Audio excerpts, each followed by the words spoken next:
Hey guys, how are you doing? I figured today I would switch our read alouds and let you see me read our second book of our series. We got through our first chapter book yesterday. Yay, super exciting. So we're on to adventure number 2. This one is called The Night at Dawn. But look at the word night. It's spelled a little differently than like we would see when it's dark outside, right? That would be spelled this way, N-I-G-H-T. But when we add a K to it, let's use our pictures as a clue. That's the kind of night it is talking about. So, what do you think their adventure is going to be today, Jack and Annie? Well, let's see. All right. So I'll read, and then if there's a picture, then I'll turn the book around, okay? Just like I would in class. All right, we have our table of contents, right? Remember, and that lets us know what chapter is on what page. All right, chapter 1, The Dark Woods. Jack couldn't sleep. He put his glasses on. He looked at the clock, 5:30. Too early to get up. Yesterday, so many strange things had happened. Now he was trying to figure them all out. He turned on the light. He picked up his notebook. He looked at the list he'd made before going to bed. Let's see if you see that. And remember that medallion? What letter does it have on there? M, right? But we don't know what the M stands for. Oh, here's his notes. Found treehouse in woods. Found lots of books in it. Pointed to pterodon picture in book. Made a wish. Went to time of dinosaurs. Pointed to picture of Frog Creek woods. Made a wish. Came home to Frog Creek. So these were the notes he had written to himself. Jack pushed his glasses into place. Who was going to believe any of this? Not his mom or his dad or his 3rd grade teacher, Miss Watkins. Only his 7-year-old sister, Annie. She'd gone with him to the time of the dinosaurs. Can't you sleep? It was Annie standing in his doorway. Nope, said Jack. Me either, said Annie. What are you doing? She walked over to Jack and looked at his notebook. She read the list. Aren't you going to write about the gold medallion? She asked. You mean the gold medallion? Oh, I'm sorry. Let me reread that. That's what good readers do. I misread that. She asked, aren't you going to write about the gold medal? That's completely different, she asked. You mean the gold medallion, said Jack. He picked up his pencil and wrote, found this in dinosaur time. And he drew a circle of the medallion. Aren't you going to put the letter M on the medal, said Annie. Medallion, said Jack. Not medal. He added an M. There's his notes. Aren't you going to write about the magic person, said Annie. We don't know for sure if there's a magic person, said Jack. Well, somebody built the treehouse in the woods. Somebody put the books in it. Someone lost a gold medal in dinosaur time. Medallion, said Jack for the 3rd time. And I'm just writing the facts, the stuff we know for sure. Let's go back to the treehouse right now, said Annie, and find out if the magic person is a fact. Are you nuts? Said Jack. The sun's not even up yet. Come on, said Annie. Maybe we can catch them sleeping. I don't think we should, said Jack. He was worried. What if the magic person was mean? What if he or she didn't want kids to know about the treehouse?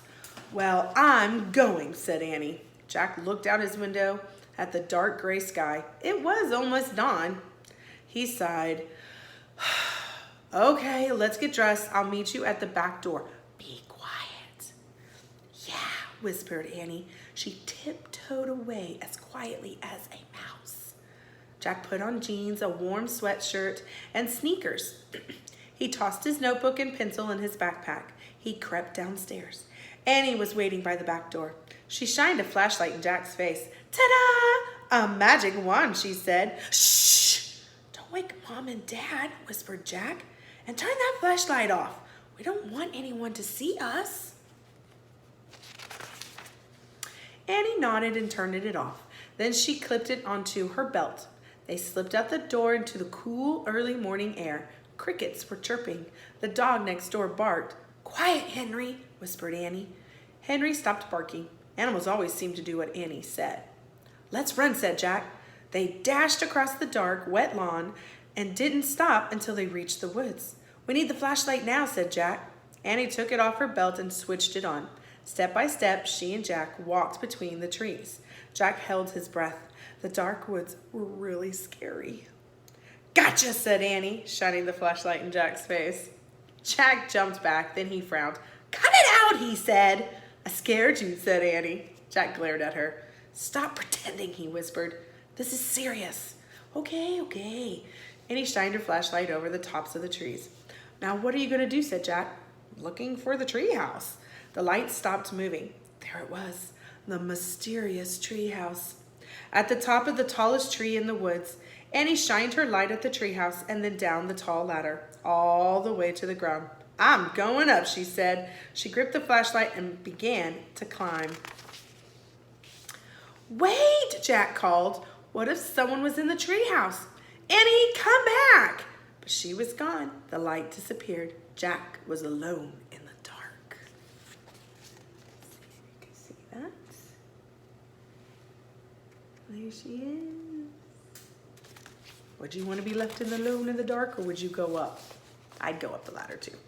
All right, chapter 2, leaving again. "No one's here," Annie shouted. Down, Jack thought about going home. Then he thought about all the books in the treehouse. He started up the ladder. When he was nearly to the treehouse, he saw light in the distant sky. Dawn was starting to break. He crawled through a hole in the floor and took off his backpack. It was dark inside the treehouse. Annie was shining her flashlight on the books scattered about. "They're still here," she said. She stopped the light on a dinosaur book. It was the book that had taken them to the time of dinosaurs. "Remember the T-Rex?" asked Annie. Jack shuddered. Of course he remembered. How could anyone forget seeing a real live Tyrannosaurus Rex? The light fell on a book about Pennsylvania. A red silk bookmark stuck out of it. "Remember the picture of Frog Creek?" said Annie. "Of course," said Jack. That was the picture that had brought them home. "There's my favorite," said Annie. The light was shining on a book about knights and castles. There was a blue leather bookmark in it. Annie turned to the page with the bookmark. There was a picture of a knight on a black horse. He was riding toward a castle. "Annie, close that book," said Jack. "I know what you're thinking." Annie pointed to the knight. "Don't, Annie." "We wish we could see this guy for real," said Annie. "No, we don't," shouted Jack. They heard a strange sound. Neigh! It sounded like a horse neighing. They both went to the window. Annie shined the flashlight down on the ground. "Oh no," whispered Jack. "A knight," said Annie. "A knight in shining armor riding a black horse through the Frog Creek woods." Then the wind began to moan. The leaves began to tremble. It was happening again. "We're leaving!" cried Annie. "Get down!" The wind moaned louder, the leaves shook harder, and the treehouse started to spin. It spun faster and faster. Jack squeezed his eyes shut. Then everything was still. Absolutely still. Jack opened his eyes. He shivered. The air was damp and cool. The sound of a horse's whinny came again from below. "Neigh!" "I think we're here," whispered Annie. She was still holding the castle book. Jack peeked out the window. A huge castle loomed out of the fog. He looked around. The treehouse was in a different oak tree, and down below the knight on the black horse was riding by. "We can't stay here," said Jack. "We have to go home and make a plan first." He picked up the book about Pennsylvania. He opened it to the page with the red silk bookmark. He pointed to the photograph of the Frog Creek woods. "I wish—" "No," said Annie. She yanked the book away from him. "Let's stay. I want to visit the castle." "You're nuts. We have to examine the situation," said Jack. "From home." "Let's examine it here," said Annie. "Come on." He held out his hand. "Give it." and he gave Jack the book. Okay, you can, there they are, there's that castle. There they are, looking at the book. Go home. I'm staying, she said. She clipped the flashlight to her belt. Wait, said Jack. I'm going to take a peek. A tiny peek, she said, and she scooted down the ladder. Jack groaned. Okay, she had won. He couldn't leave without her. Besides, he sort of wanted to take a peek himself. He put down the book about Pennsylvania. He dropped the castle book into his pack. He stepped onto the ladder and headed down into the cool, misty air. Ooh, and I'm going to stop right there. I'm going to put my bookmark on for chapter 3 for tomorrow. Oh my goodness, so what have we learned so far? So it's still Jack and Annie as our main characters, right? They still live in Frog Creek, Pennsylvania, right? This time, this is the night they came home and they can't sleep. I wonder why they can't sleep. Would you be able to sleep if you just had an exciting day with the dinosaurs? Probably not.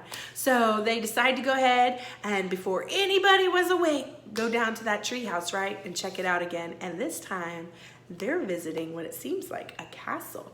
All right, snack time is over. I will see you guys tomorrow. Bye.